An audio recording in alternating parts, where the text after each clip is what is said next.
Bienvenido a su programa Perspectiva, programa donde tocamos temas de interés social. Quédese con nosotros, hoy hay un tema muy interesante, el tema es la separación entre iglesia y Estado. Estamos actualizando los temas a lo que está ocurriendo en estos momentos, quizás alrededor de usted. Estamos bien acompañados, una invitada muy especial que le va a nutrir de mucha información valiosa. Como de costumbre, aquí con nuestro amigo y hermano el doctor Aquiles Fuenmayor. Bienvenido. Un placer, Irving, de verdad un gusto poder compartir con ustedes también allá donde nos puede permitir llegar gracias a la tecnología. Un abrazo desde aquí, esperamos que el día de hoy, gracias a nuestra invitada, podamos navegar por ese mar de conceptos que hace falta entender para poder comprender una realidad como este tema, la separación de iglesia y Estado. Un tema muchas veces invocado, traído a colación en casi todos los gobiernos del occidente del mundo, pero ¿realmente se comprende su alcance? ¿Estamos definiendo con exactitud hasta dónde esto llega o muchas veces se utiliza la realidad de este concepto solamente a medias? Bueno, para eso y más tenemos hoy con nosotros a la licenciada Ada Enríquez, quien seguramente podrá añadirle mucho a este tema. Ella es abogado de profesión, además ha estado asesorando a la policía de Puerto Rico muchas veces en las relaciones, en la interrelación social entre la comunidad y la iglesia. Pertenece a varios grupos de trabajo como lo es Puerto Rico por la Familia, y también trabaja con un proyecto muy interesante que quizás podamos mencionar en algún momento, que es el proyecto Faro. Así que, licenciada. Bienvenido. Muchas gracias por tenerme aquí y muchos saludos a todos los oyentes y los videntes en el día de hoy. Tenemos que hablar de Iglesia-Estado por fuerza porque es un tema que es vigente en estos días y hay mucha desinformación y confusión en cuanto a los conceptos. Gracias por tenerme aquí. Gracias. Un placer siempre. Entrando inmediatamente en materia, ¿verdad?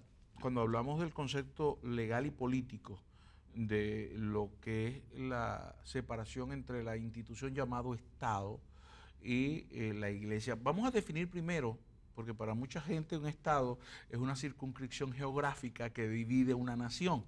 En este caso, cuando hablamos de separación iglesia-Estado, el concepto es otro, legalmente hablando. Cuando hablamos de Estado, ¿de qué estamos hablando? Definitivamente cuando estamos hablando de Estado nos referimos al gobierno de un país, al gobierno de una nación. Estaríamos hablando de ese sistema de leyes y esa institución que comprende la manera en que las relaciones en común se van a llevar a cabo. Cuando hablamos de la iglesia, no estamos hablando de una iglesia en particular, estamos hablando del conglomerado de fe que puede existir, variado o no, en una sociedad. Por ejemplo, podemos hablar de una sociedad multireligiosa donde a ese conglomerado llamado iglesia, puede ser una iglesia que puede hacer con un gobierno teológico, en el caso de algunos países islámicos, y de todas maneras allí estamos hablando de iglesia también en el sentido contextual. Así que cuando hablamos de esto, ¿por qué se invoca legalmente este concepto? ¿Cuándo surge? ¿Por qué surge esta necesidad? Definitivamente tendríamos que decir que hay una diferencia en lo que son los estados o los gobiernos confesos, que es como estabas hablando hace un momento de lo que es, por ejemplo, la gente que practica lo que son los musulmanes. Costa Rica, por ejemplo, es un estado confeso. Ellos son catolicismo, así que eso es parte integral de lo que es su institución. En el caso de Puerto Rico, nosotros no tenemos un estado confeso. Tenemos un gobierno y cuando hablamos entonces de esa separación iglesia-estado, estamos diciendo que hay una serie de personas que practican una religión, la religión que sea. Nosotros aquí en Puerto Rico hablamos del cristianismo, hablamos catolicismo, hablamos de la santería, usted puede hablar ahí de brujería y todo eso comprende y está bajo el concepto iglesia. Y lo menciono porque muchas veces cuando estamos manejando este tipo de concepto legal, la gente inmediatamente ve la iglesia y entonces ve la Santa Inquisición, por decir algún ejemplo, y manejan de una manera errada este concepto. Y está establecido que nosotros invocamos esto, por ejemplo, cuando vemos, si no es un estado confeso, como es el caso de Costa Rica, que efectivamente se quiere establecer y se le quiere imponer a todo el mundo la práctica de una religión particular. Tenemos que aclarar esto que es importante, ¿no? Cuando hablamos de un estado confesional en el cual una religión es la oficial, hay unas variantes. Por ejemplo, existe un estado confesional, que es el caso de Costa Rica, donde se toleran otras religiones. Y a pesar de que una es la que es sustentada por el gobierno, se le pagan los salarios a los sacerdotes, tiene una influencia mucho mayor políticamente hablando, mientras que las otras religiones son toleradas. Hay otros casos de estados confesionales, y estos son los que se conocen como estados teocráticos, o de una teocracia, donde no se acepta ninguna otra religión, para hacer la diferencia en esto.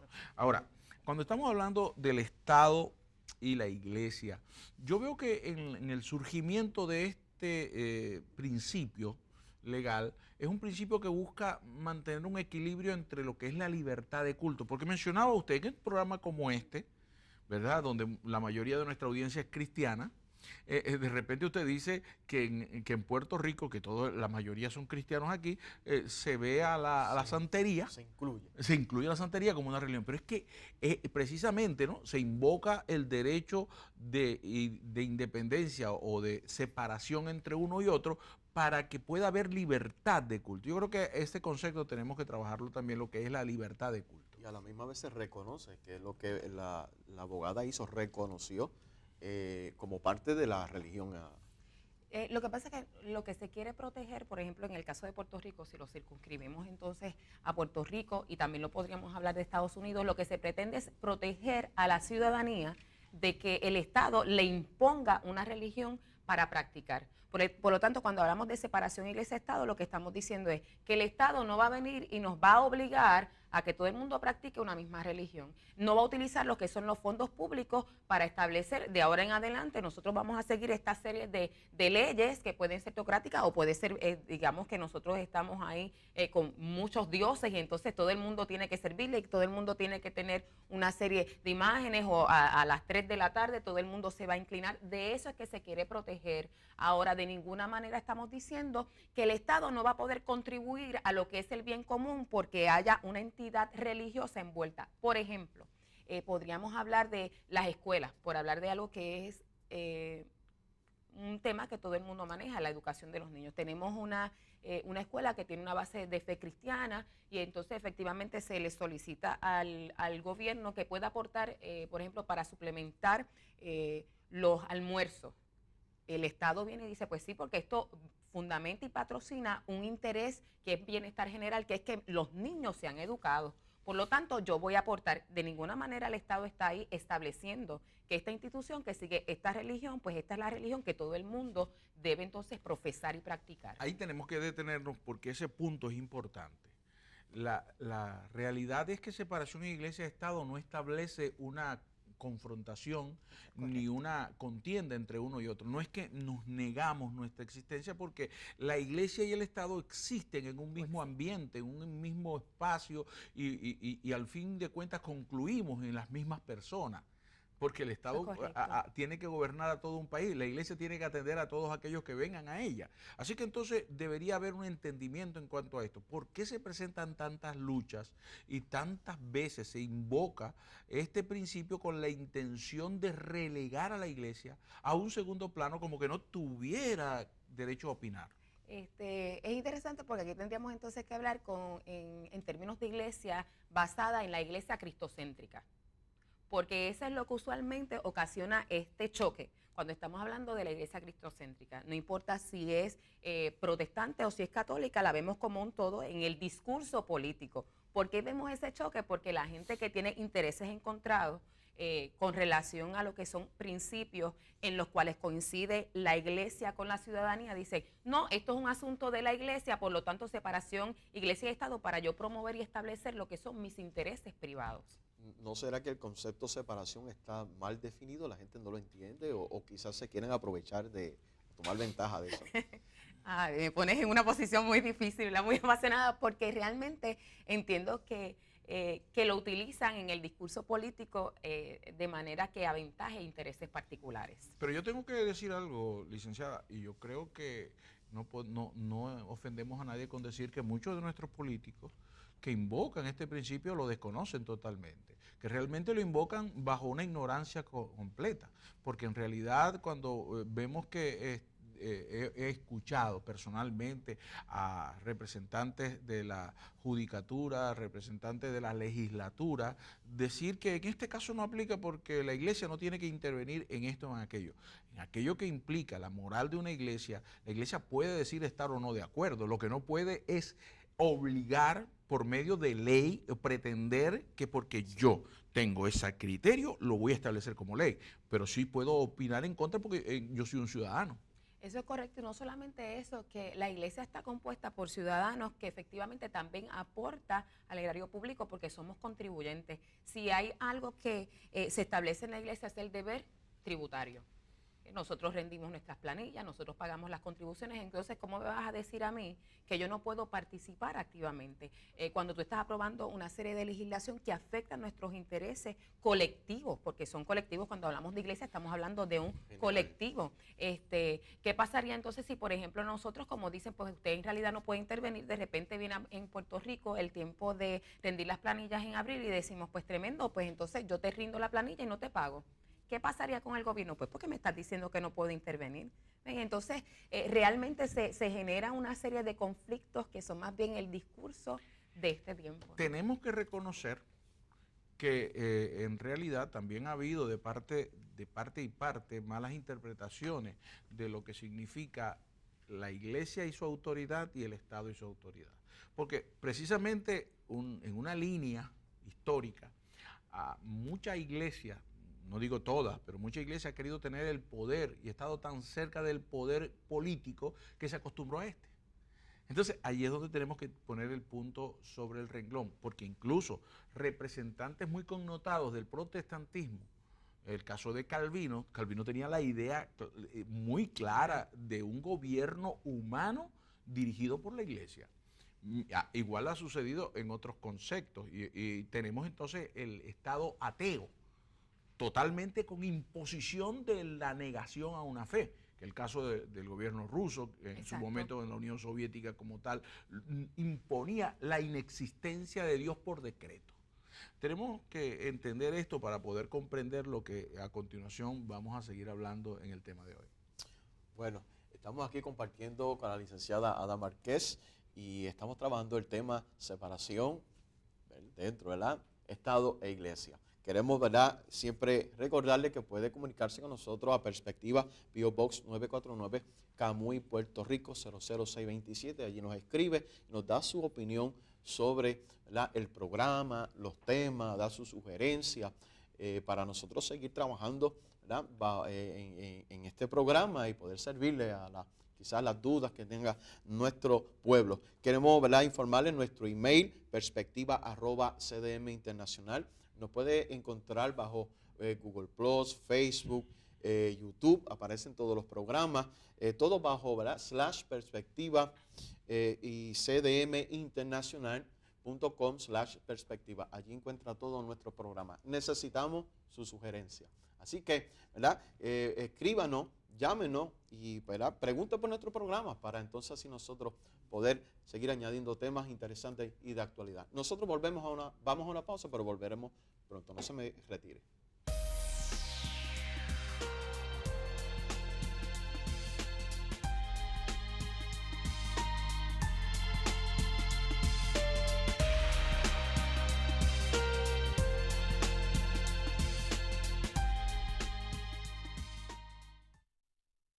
Muchas gracias por seguir con nosotros aquí en Perspectiva, tocando el tema separación entre iglesia y Estado, compartiendo con la licenciada Ada Enríquez.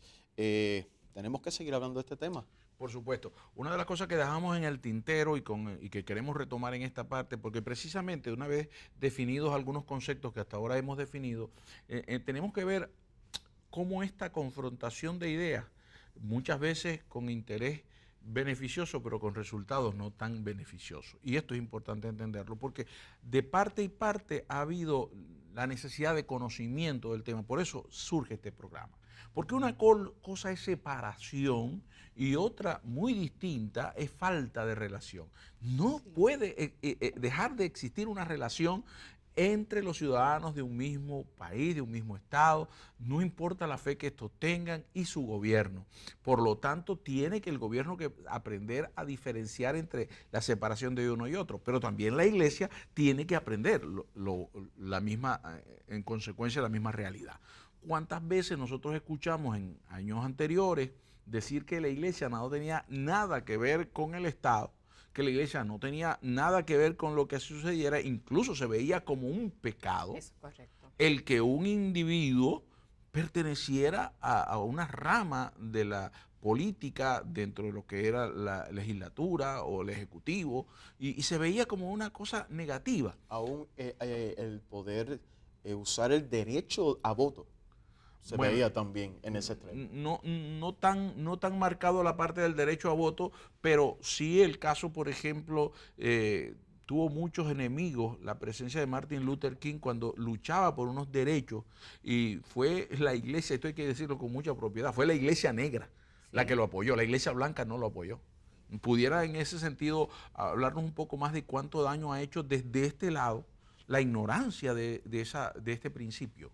No, definitivamente, siguiendo lo que decía el compañero, sí, en Puerto Rico, por ejemplo, tuvimos unas, diría yo, 2, quizás 3 décadas por lo menos, en que en la iglesia se desanimaba a la gente y le decían que no participaran, porque una cosa es cómo los líderes manejamos el concepto, que podemos estar más abiertos y decir, pues nosotros, los líderes de la iglesia, no vamos a estar directamente participando en una posición pública en el gobierno. Y otra cosa es lo que pueden interpretar las personas que están dentro de la iglesia al pensar, esto está mal, pues entonces yo no voy ni siquiera a tener algo que ver con esto, y muchas veces ni se inscriben. Entonces el problema que tenemos con esto es que muchas veces, viendo que se afectan los intereses de la familia, de yo participar en lo que es un proceso educativo y decir, mire, a mi hijo no quiero que le enseñen este tipo de educación porque voy a entrar en conflicto, pues digo, no, yo lo que hago es que le envío una cartita y me quedo acá, o quizás lo que le doy es un homeschooling, y lo que hago es que saco a mis hijos de lo que es la educación pública. Convirtiéndonos en una especie de ermitaños de ciudad, ¿no? Entonces estaríamos realmente aislándonos versus uno saber qué es el Estado. El Estado no es otra cosa que una serie de ciudadanos que pertenecen a una familia con una serie de principios que son escogidos como representantes de nosotros. Es el caso del apóstol Pablo, ¿no? A quien en un momento determinado es llevado preso, es condenado, se le está ejecutando un juicio, pero también ya está llevándose adelante una pena, y él establece un criterio legal siendo cristiano. Él le dice, oye, pero esto es lícito, es decir, esto es legal, porque yo soy ciudadano romano. Exacto. Y como ciudadano me están quitando mis derechos. Una cosa que no éramos muy dados a aceptar nosotros, y que no podemos ahí invocar derecho o diferencia o separación entre iglesia y Estado cuando se está violando mi derecho a respetarme como ciudadano. Sí. Y ahora, tenemos que ver otra cosa importante. Cuando estemos ante esto, también nos hemos encontrado con el otro caso, y casos muy recientes, donde el hecho de que el Estado ha aceptado el matrimonio entre personas del mismo sexo, en algunos estados de los Estados Unidos ya ha sucedido, hay una iglesia que tiene un espacio para alquilar para actividades sociales. Esta iglesia recibe apoyo económico, recibe alguna forma de subsidio, y una pareja entonces de lesbianas vienen allí a solicitar se les alquile a ella. La iglesia le dice, nosotros no podemos auspiciar esto, y viene entonces contra ellos una demanda. Y porque debería haber una separación de iglesia y Estado. ¿Es válido invocarlo allí? Es interesante, nosotros también pertenecemos a Alliance Defending Freedom, son las personas que defienden este tipo de casos en los Estados Unidos, y lo que estamos viendo es que en Estados Unidos está existiendo una erosión entre lo que es la separación iglesia-Estado, y me refiero a una erosión porque la Constitución está ahí establecida para precisamente proteger al ciudadano de los ataques del gobierno, pero aquí estamos hablando de personas privadas. Sí, que invocan el principio. Entre sí, diciendo, me violaste mis derechos constitucionales, ahí no existiría tal cosa, sobre todo en Estados Unidos, donde lo que es el mercado privado, los negocios privados, ¿verdad? El tu poder dedicarte a cierto tipo de industria es algo que siempre se ha respetado muchísimo y lo vemos interfiriendo. Definitivamente algo que no se hubiera tocado es el Estado jamás hubiese entrado allí a decir, pues lo tienes que aceptar. Pero estamos entonces hasta una situación, es la siguiente: la judicatura de los Estados Unidos y también de muchos estados comprendidos allí y territorios está cambiando, y tenemos entonces ahora una judicatura que de alguna manera está parcializada con unos intereses que no necesariamente son los de la mayoría o los que las mayorías están promoviendo, y dice, mira, en esta situación yo entiendo que tenemos entonces ahora que avalar lo que es el interés del ciudadano e imponerle. No solamente está ese caso, está también el caso de una fotógrafa que efectivamente también la invitan a que, o la quieren contratar para que ella fotografíe lo que es una ceremonia de compromiso entre una pareja lesbiana, y el Estado ahí lo que está resolviendo es, mire, si usted se quiere dedicar a este tipo de negocio, usted tiene que hacer esto, si no, quítese. Eso antes jamás se hubiera visto, y en realidad lo que están diciendo es, tú no tienes entonces un derecho a tú practicar tu profesión conforme a tus principios, que precisamente para eso es que está la separación iglesia y Estado. No, y ¿cómo se llama esta cadena de comida rápida, Chick-fil-A? Ah, sí. Que también sí. es un caso muy conocido. Ahora, veo aquí un elemento extraño y con el que nos estamos enfrentando cada vez más, porque la invocación del principio de separación entre uno y otro implica que el Estado protege Exacto. la libertad de culto, Exacto. no que impone el criterio de uno sobre otro. Ni que interfiere, y no va a decidir sobre eso.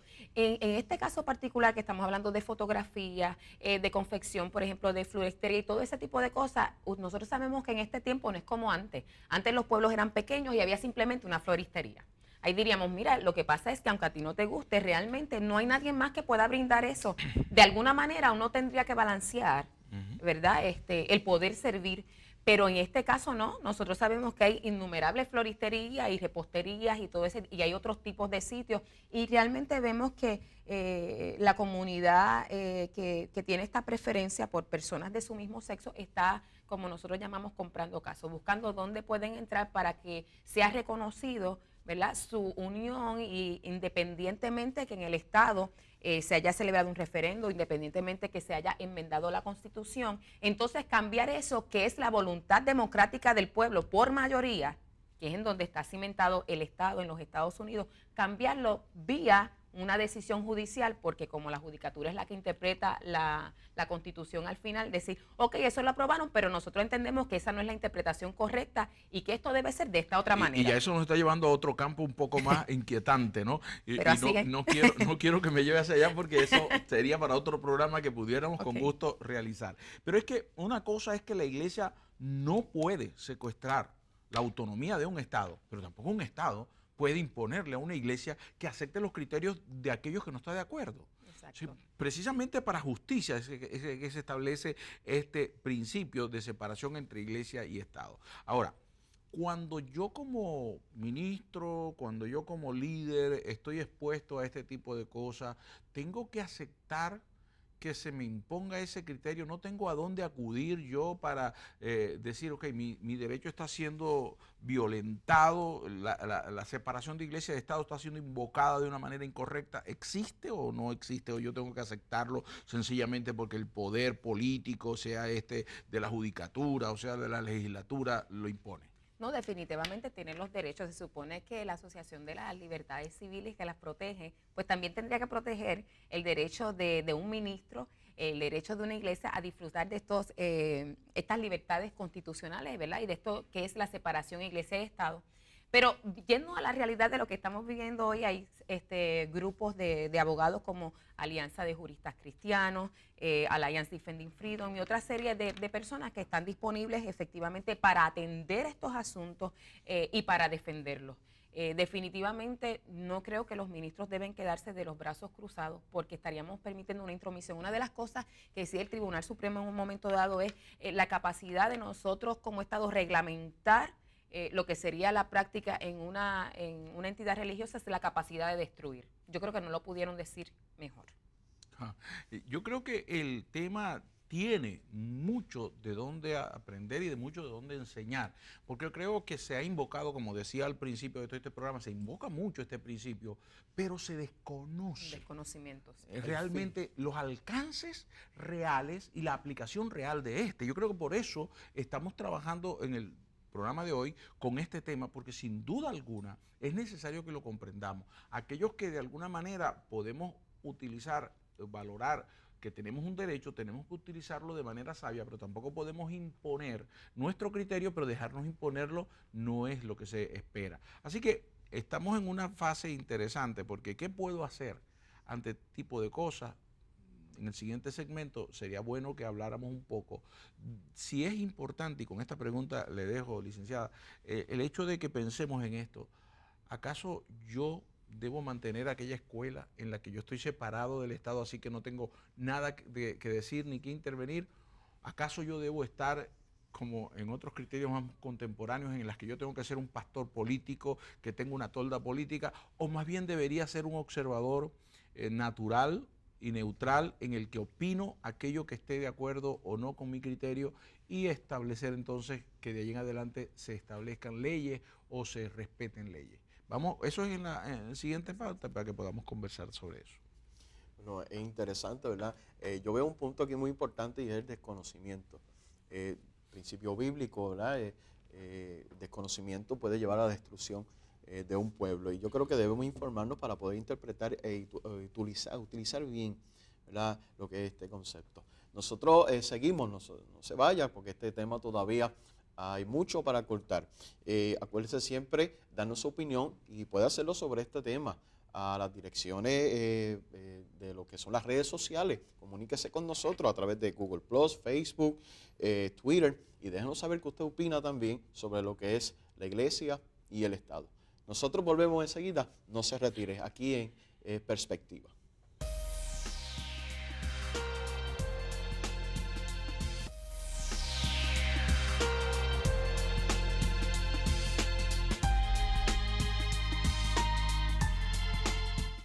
Perspectiva, y estamos tocando el tema separación iglesia y Estado. Yo sé que los que han estado con nosotros están siendo edificados, están siendo informados, pero todavía queda, oye, un segmento que podemos disfrutar todavía. Así que necesitamos más información. Pastor, llévenos hacia una próxima pregunta junto con la licenciada. Seguimos navegando en este mar que tema requiere de mucho tino, ¿no? Y mucho remo. Y mucho tino. Hay que saber cómo enfilar la barca aquí. Pero, porque hay una cosa interesante en el tema, ¿no? La iglesia está separada del Estado, no significa que está alienada del Estado, no significa que no puede participar incluso colaborativamente en procesos. Hay que entender algo, y me gustaría que lo tomaran, porque yo hacía una pregunta con la que separábamos el segmento. Decíamos, ¿qué debo hacer yo? ¿Debo alinearme con todo lo que el Estado establezca, aunque vaya en contra de mis principios, porque hay separación de iglesia y de Estado, y lo que el Estado haga está bien y yo debo quedarme callado? ¿Debo yo asumir una posición político partidista y decir, no, es que debemos hacerlo a mi manera y es lo que yo creo? ¿O debo quedarme como mero espectador solamente allí y, bueno, ver que las cosas suceden y no intervenir? ¿Qué sería lo adecuado? Y yo no le estoy preguntando a usted como pastora, como teólogo, aquí le estoy preguntando como representante del derecho, como defensora del derecho de las personas. Definitivamente, al hacer esa aclaración del punto a que se me hace la pregunta, recuerdo a John F. Kennedy cuando estaba aspirando a la presidencia y le preguntaron qué se sentía ser católico aspirando a la presidencia. Él dijo, no, yo soy un aspirante a la presidencia que también soy católico. Así que cuando el pastor me hace esta pregunta, definitivamente me está diciendo, no como pastora, pero como abogada. Y qué bueno que me la hace de esa manera, porque una cosa que sale de inmediato es, tú no puedes separar una cosa de la otra, y me refiero en el siguiente sentido. Yo soy abogada de profesión, así que obviamente mis principios tienen que empezar a participar. Como una ciudadana de Puerto Rico también, tengo la capacidad para ejercer el derecho al voto. Yo no voy allí y cuando voy a votar digo, aquí viene la iglesia a votar. pero ciertamente hay una participación mía como individuo. Por lo tanto, no podemos ser meros observadores. Cuando están hablando de que se van a aprobar leyes, contribuciones y todo eso, eso me afecta a mí directamente como ciudadana y afecta a mi familia. La administración de los bienes, ¿a qué se dedican mis dineros? Como yo digo, si tengo, por ejemplo, en el gobierno personas que están malversando fondos, esos fondos no son del gobierno, esos son los fondos que yo sudé y que todo el mundo ha estado sudando dentro de cualquier país, ¿verdad?, que tiene este deber tributario y que están usando mal. Así que más vale que yo me envuelva en ese sentido. Y definitivamente nosotros tenemos mucho que aportar. Cuando hablamos de comunidad, estamos hablando eso mismo, común, o sea, todo el mundo siendo parte, cada parte trayendo lo que tiene. La iglesia como tal, ustedes saben que menos del 2% son las personas que están llamadas a trabajar directamente en la iglesia, en lo que es el culto, ¿verdad? Que si pastores, sacerdotes, etcétera. Que llamaríamos los profesionales del púlpito, ¿no? Son muy pocos en comparación con todo el universo eclesiástico. Exacto, entonces ahí tenemos a quienes, tenemos los doctores, tenemos los educadores, tenemos las personas de mantenimiento, ¿verdad? Tenemos las personas que están en el libre comercio, tenemos las personas que son líderes de barrios comunitarios, etcétera. Aquí hay un punto que me gustaría aprovechar para unirlo a la conversación, porque es que cuando hablamos de separación de iglesia y Estado, muchas veces vemos al Estado evaluando las ideas de sus ciudadanos, cuando en realidad el Estado no está para evaluar mis ideas ni mis conceptos, el Estado está para ver mis actos y coordinar que estos se ajusten a la ley. Yo creo que eso es importante resaltarlo, ¿no le parece? Pues definitivamente, si miramos el Estado está para servir al ciudadano. Y hacer cumplir. Para cuidar de que haya seguridad, de que haya estabilidad, de que haya oportunidades. Pero no puede intervenir en mis ideas ni mi criterio. Pero está interfiriendo, lo que trae, y lo trae muy bien, es como el Estado se ha convertido en una persona, en una entidad, ¿verdad? En un cuerpo que está interfiriendo y que en realidad, viendo cómo están los discursos hoy en día, lo que se está tornando es un organismo adversativo. Mira, salgámonos del entorno americano, viajemos un poquito a Europa y vamos a Inglaterra. Hace un par de años atrás, un pastor joven, está ministrando públicamente hablando de su fe. Se le acercan dos policías, una de ellas abiertamente lesbiana. Le pregunta si la homosexualidad es pecado. Él responde que sí, según la Biblia lo es. Eso fue suficiente para ser llevado detenido por un crimen de odio, porque se estaba suponiendo, que por cierto, eso es una de las leyes que estaban discutiéndose para traerse a Puerto Rico, que todavía no se ha impuesto aquí, pero que ha estado el lobby tratando de introducirla.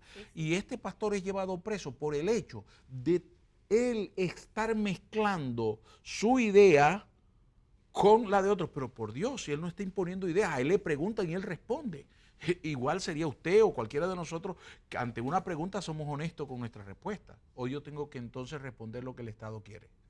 Sí. De hecho, en Estados Unidos han ocurrido por lo menos 2 instancias que conocemos algo similar. Este estudiante de escuela intermedia están hablando del homosexualismo y no está participando. Todo el mundo está opinando y el profesor le pregunta a él qué él opina. Es un joven cristiano, así que le dice, yo entiendo que es pecado, y lo expulsaron. Lo representaron el Alliance Defending Freedom y tuvieron que volver a traerlo. Después, hace poco, unos meses atrás, esta niña de primer grado, tiene 6 años, están haciendo una serie de trabajos para el tiempo de Navidad. Así que ella quiere presentar su informe oral sobre el ángel que ponen en la cúspide, ¿verdad?, del árbol. Y explica que eso lo que venía anunciando era el nacimiento de Jesús, y tan pronto dijo Jesús, la maestra dijo que eso ya no lo podía hacer y no la dejó, y esa nena estaba tan afectada pensando que había hecho algo mal, y también la tuvieron que representar de 6 años. ¿Ves? Así que tenemos que por ver. eso yo creo que la ignorancia es un mal consejero, y es muy atrevida la ignorancia, porque nos lleva a cometer actos que son realmente vergonzosos, porque esa maestra es irracional al hacer eso, como ha sido en otros casos de los que hemos mencionado. Pero si anotamos con cuidado, lo que estamos hablando aquí es tan pertinente que nos está sucediendo hoy, nos está sucediendo en días pasados y va a seguir sucediendo cada vez más. Me pregunto yo, Y aquí es una pregunta que seguramente cientos y miles de nuestros oyentes y nuestra audiencia audiovisual se está haciendo. Yo soy ministro, ¿ok? Y yo creo que el matrimonio es entre personas del mismo sexo. Esa es mi convicción. No es una ley que yo le impongo a nadie. Cada quien puede hacer con su vida privada lo que quiera. Pero como yo soy pastor, yo no estoy celebrando matrimonios a personas que lo hagan de esa forma, entre personas del mismo sexo. Si esto se llegara a aprobar a nivel federal, porque ya hay muchos estados, pero no todos, pero se aprueba a nivel federal, se puede invocar el derecho de separación de iglesia y estado y yo estaré obligado a cumplirle los caprichos al señor Estado cuando va en contra de lo que yo creo. Algo que quiero puntualizar antes de responder de inmediato es que una de las razones por las cuales nosotros promovemos el matrimonio entre un hombre y una mujer conforme al sexo biológico que se nace es precisamente por los beneficios que trae a la comunidad en general. Y cuando vemos los hechos, así lo establecen. Un niño se desarrolla mejor y eso, pero lo quiero para beneficio de la audiencia, que a veces se pregunta cómo lo establezco. No tienes que irte por un asunto de principio religioso, porque realmente la ciencia lo establece, los estudios lo establecen. Ahora bien, yo estudié ese punto porque obviamente siendo pastora y abogada fue algo que empecé a pensar y a pensar. Y fíjese que los ministros lo que hacemos es darle un beneficio al Estado. Nosotros nos convertimos en agentes del Estado para inscribir la unión legal entre un hombre y Le hacemos un favor. Sí, estamos sirviéndole y de hecho me enteré que ahora quieren imponer un mayor costo a los ministros por registrarse para beneficio del Estado y poder inscribir los matrimonios. Es otro tema, es lo otro tema. Luego. Pero a lo que voy es, nuestra ceremonia no es para el Estado. No. Si eso llegara, yo les voy a decir lo que yo les sugeriría. Usted tiene que ser sabio y sagaz. Bueno, pues entonces todo el mundo vaya y se va por lo civil. Pero yo puedo celebrar totalmente mi ceremonia porque la gente de nuestra congregación lo que quiere es la bendición de Dios. Y esa bendición de Dios no es negociable ni tiene un precio. Ya Cristo lo pagó. Entonces, realmente ese es el asunto. Yo no tengo que ir a la cárcel. Yo estaba dispuesta, pero seguí, ¿verdad? Inquiriendo y pensando. Yo dije, espérate, si yo lo que estoy es beneficiando al Estado. Pero es arbitrario, de una manera ignorante la posibilidad que estoy planteando. No es arbitrario. Yo creo que muchas personas cuando se han acercado a esta posibilidad no han tenido la oportunidad de pensar y pensar en cómo uno lo puede manejar de manera que todavía usted pueda seguir siendo el ministro y que las personas ejerzan su libre albedrío. Pero voy a la pregunta, la pregunta quizás la afino un poco, ¿no? ¿No es probable que eso llegue a suceder con la tendencia de invocar separación de iglesia y Estado que se viene dando? No, yo estoy de acuerdo con usted. Lo que pasa es que precisamente por haber esa separación, lo que yo estoy diciendo, aún invocando a esa misma, como estoy separada, yo no estoy obligada a seguir siendo una funcionaria del gobierno para inscribir matrimonios. Por cierto que no nos pagan nada por eso, ¿no? Sin embargo, a los otros sí le pagan. Entonces, no entremos en eso, porque es un beneficio que le damos, pero a eso es a lo que voy. No nos pueden imponer eso, que de muchas maneras uno siempre dice, pues entonces yo iré a la cárcel. No, porque es que nosotros no tenemos que fungir como funcionarios públicos. Correcto. Si ellos no quieren el beneficio, pues que no lo tengan, ¿verdad? En realidad esto lo que hace es que promueve aún la industria. Quizás para nosotros...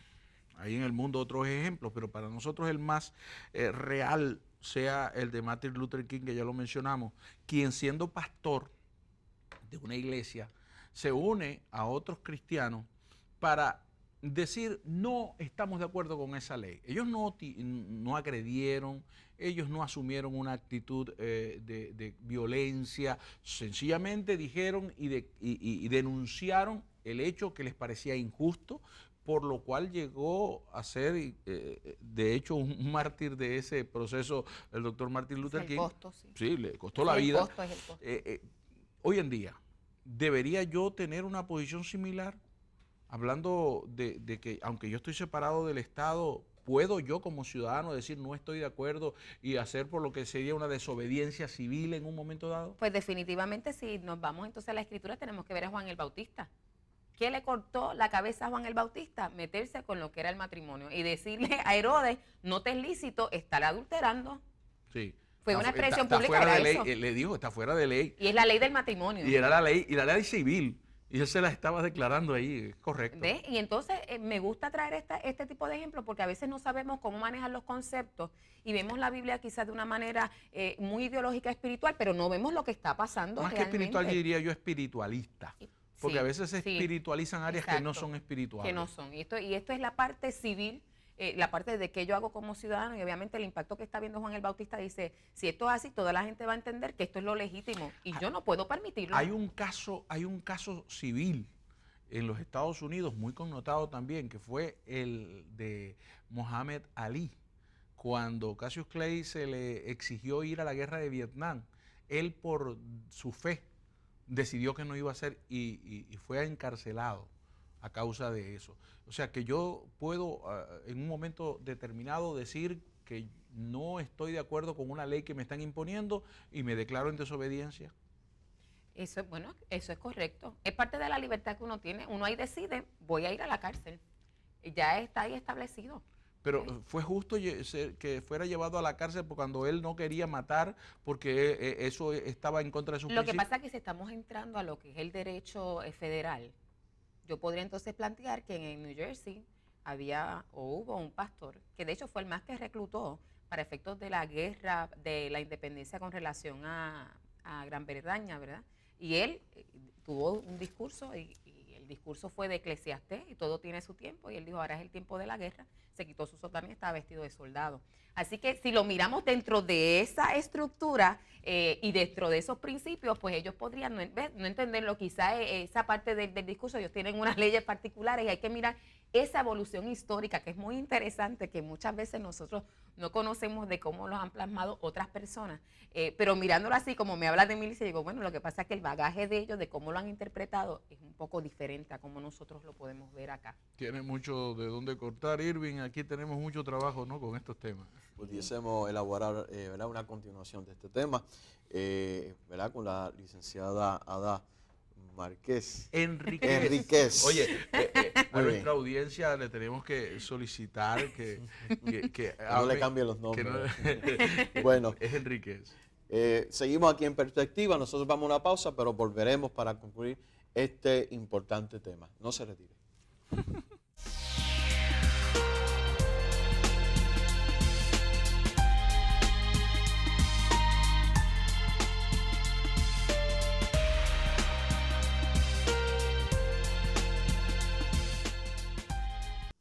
Bueno, aquí en los minutos finales de su programa Perspectiva, hablando de lo que es la separación entre iglesia y Estado, con la licenciada Ada Enríquez. Que bueno, doctor, últimos minutos. Sin duda ¿Qué que necesitamos este saber? programa ha sido instructivo, yo estoy seguro que usted le ha sacado provecho, pero debería seguir indagando sobre el tema, porque yo estoy seguro que lo que hemos dicho aquí ha abierto más apetito que ha dado respuestas, ¿no? Aunque ha dado algunas, pero el apetito es el que se abre y tenemos que Y es aprovechar. importante. Por supuesto que sí. Una de las cosas que queremos, antes de llegar al minuto final, es hacer una especie de epílogo de todo lo que es la realidad que hemos venido hablando. Así que entonces decimos que la separación entre iglesia y Estado no es confrontación, no necesariamente tiene que ser confrontación, ni la imposición del criterio de uno sobre otro. Es precisamente el equilibrio que trae, y la separación de iglesia y Estado es para proteger las libertades, digamos, de fe o las libertades religiosas que pueda tener. Es incapaz entonces de utilizar la iglesia, o no debería ser capaz de utilizar ningún método coercitivo para imponerle a otros ciudadanos su perspectiva moral, por decir algo. Pero, al igual, ninguna otra perspectiva moral debe ser impuesta a la iglesia. ¿Estamos de acuerdo con eso? Eso es correcto, eso es correcto. Definitivamente tiene que ser así. De otra manera, nosotros podríamos decir el ateísmo como estilo de vida, las religiones terminan siendo una filosofía de vida. Y cuando dices, pues entonces lo que son los fundamentos cristianos no sirven, pues tampoco me puedes imponer el otro porque también es una filosofía de vida. ¿Sería aplicable entonces que cuando un Estado aprueba, por ejemplo, el hecho de una relación que es contraria a parámetros morales cristianos o judeo-cristianos, yo puedo invocar y decir, tú no me puedes imponer ese criterio a mí, aunque lo hayas aprobado, aunque haya una mayoría que lo haya dicho, yo quiero seguir creyendo en lo que creo. ¿Eso es perfectamente legal? Eso sería legal. Hay quienes serían que estarían afectados, obviamente, van a ser aquellos que tienen que inscribir o registrar matrimonio. Hay que mirar, por otro lado, que usualmente después que se aprueba esto y se legitima como Estado de Derecho, se aprueban una serie de leyes para poner en vigor lo que es este principio general, y ahí vendría la parte educativa. Pero fíjate que yo no pensaba solo ahora en los matrimonios, ahora estaba pensando yo en el Estado le corresponde una labor muy importante, que es la educativa. Yo le pongo a mis hijos en manos al Estado. Exacto. Y el Estado entonces aprueba unas leyes que son contrarias a lo que yo como familia creo y enseño a mis hijos, y el Estado entonces violenta mi derecho, violenta mi principio familiar y quiere enseñarle por encima de eso porque realmente tienen el poder. Eso es un derecho fundamental que se ha reconocido, que los padres tienen a su haber formar a sus hijos conformes con sus principios. Lamentablemente en este tiempo tenemos una participación mínima de los padres en lo que es la educación pública o aún privada de sus hijos, y es necesario que estén pendientes de qué les enseñan, cómo les enseñan, cuáles son las perspectivas, y sí tendría el derecho de hacer valer ese privilegio que tienen, pero si no son partícipes se lo van a perder. Usted forma parte de un grupo que a mí me llamó la atención desde el principio, y es el grupo Faro. Sí, eso es ¿Qué correcto. es Faro? Proyecto Faro precisamente es un ministerio que se ha establecido con el fin de formar líderes jóvenes, porque nosotros vemos que en la iglesia se pierde de perspectiva la necesidad que tienen los jóvenes de saber cómo hacer valer sus valores en el lugar público, en la educación, sobre todo en la dirigido a universidad. jóvenes universitarios, ¿verdad? Tenemos universitarios, tenemos más personas quizás en el sistema educativo, dentro de lo que es ¿Cómo el contacto gobierno. yo a Faro? Para contactar a Faro lo que puede hacer es contactar directamente a Alerta Cristiano con el licenciado Eduardo García Resachi, entonces ahí va a tener la información. En Facebook tenemos una página, es Proyecto Faro, y también puede entonces pedir ser parte. Proyectofaro.com. Proyecto Faro. .com. Dentro de Facebook. Muy bien. Y Ada Enríquez, ¿dónde la puedo conseguir? Porque seguramente alguien quiere oír a una mujer que tiene mucho que dar y quieren saber de ella. Bueno, a mí me pueden contactar al 787-531-4929, 787-531-4929, o también me consigue en Facebook Ada N. Enríquez. Enríquez con H al principio y Z al final, porque si no, no me va a encontrar. No marqué. Ada N. Enríquez, no Marqués, a menos que se vaya a hacer mi nombre de casada, pero por ahora no hay nada. Así que como dicen los boricuas, pidió vuelta. No, yo adoro a mi padre, ahí sí es verdad.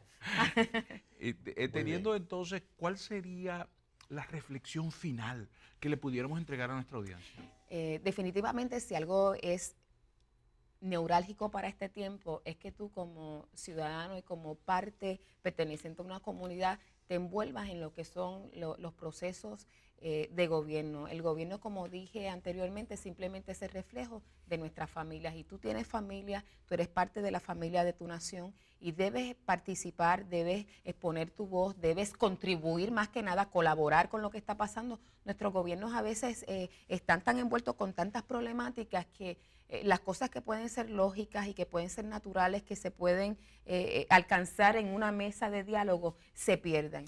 Y tú tienes que hacer eso. Le pregunto a la licenciada Pastora, ahora le pregunto a las dos.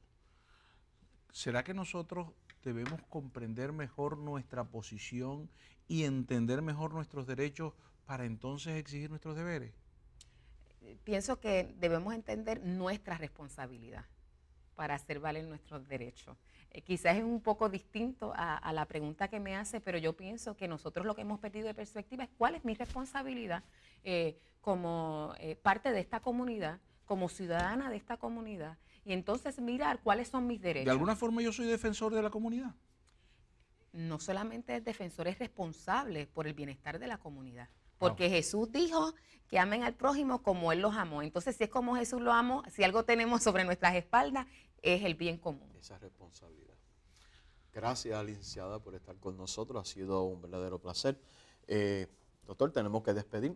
Yo sé que el programa ha sido de mucho interés, mucha información, ¿verdad? Tenemos que ser responsables en cuestión de lo que es la iglesia, y también Oye, el Irving, Estado. yo quisiera que nuestra audiencia nos escribiera, nos dijera algo. A través de Google Plus, Facebook, a través de Twitter, nos ven en YouTube/Perspectiva. Encuentren también estos segmentos de los programas. Escríbanos bajo Perspectiva, P.O. Box 949, Camuy, Puerto Rico, 00627. Bueno, no tenemos tiempo para más. Gracias, licenciada. Gracias por tenerme acá. Doctor. Será hasta la próxima aquí en su programa Perspectiva.